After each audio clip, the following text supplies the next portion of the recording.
Hi, Gary DeWaal here, and it's another Bridging the Week, June 3rd to June 7th, 2013, and today is June 10th. Good morning.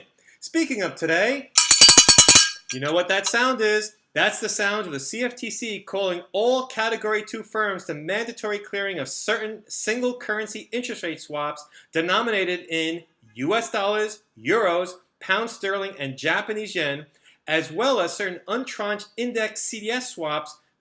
Category 2 entities include commodity pools and private funds that were not already brought into the mandatory clearing requirement on March 11 because they were not active funds.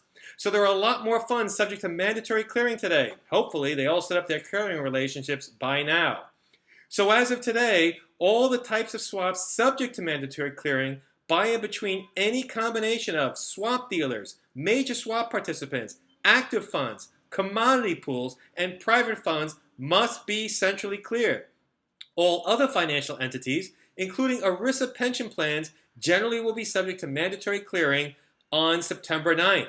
Speaking of swap dealers, keep in mind that on July 1st, NFA's post-MF Global and Peregrine Financial Group new rules pertaining to the handling of an FCM's residual interest in its segregated and secured customer accounts are extended to an FCM's customer cleared swap accounts too. These rules generally require FCMs to have policy and procedures in place regarding the maintenance of its targeted residual amount and have notice and other requirements related to an FCM withdrawing, transferring, or dispersing funds from such an account other than for its customers that exceed 25% of this residual interest in such accounts.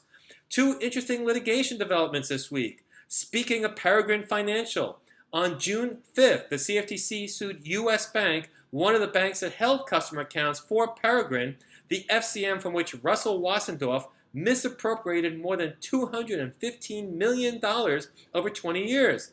The CFTC claimed that U.S. Bank facilitated at least some of this misappropriation when it permitted Wassendorf to transfer funds from this account for big-ticket personal needs, and also violated the law when it allowed him to secure personal loans by putting liens on such accounts.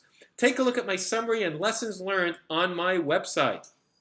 Also, on June 7th, the United States District Court for the District of Columbia dismissed Bloomberg's suit against the CFTC that had challenged its enactment of a rule calling for higher margin rates for certain cleared swaps compared to futures contracts based on the same underlying products. The court ruled that Bloomberg lacked standing to bring the lawsuit. This is a surprising outcome, frankly, given that Bloomberg made it clear in its lawsuit that it intended to operate a CEF and would be directly impacted by the CFTC's rule. Maybe the outcome would have been different had Bloomberg actually filed its CEF application first, or if its CEF had actually commenced trading. No word yet on whether Bloomberg will appeal the decision. Lest we forget that while Dodd-Frank forages ahead, Europe is not far behind. This past week on June 4th, ESMA published on its www site some questions and answers related to the implementation of EMIR, the European equivalent of Dodd-Frank. International and European firms need to take a look at these. And speaking of Europe, this week at the annual Sandler O'Neill Exchange Forum held in New York City, the chairman of the CFTC, Gary Gensler, seemed to put the kibosh on any extension of relief currently in place under the CFTC's December 21st, 2012 final exemptive order regarding compliance with certain swap regulations in connection with international transactions. You'll recall this exemptive order is due to expire on July 12th. This approach is despite the late May request for a postponement by the European Commission and this week's request by various industry organizations.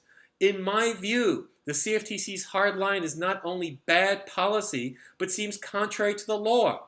Under Dodd-Frank, the CFTC must coordinate its implementation of Dodd-Frank with foreign regulators and not just consult with them.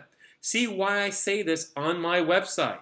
Well, that's it for this week. Until next week, Gary DeWaal, Bridging the Week.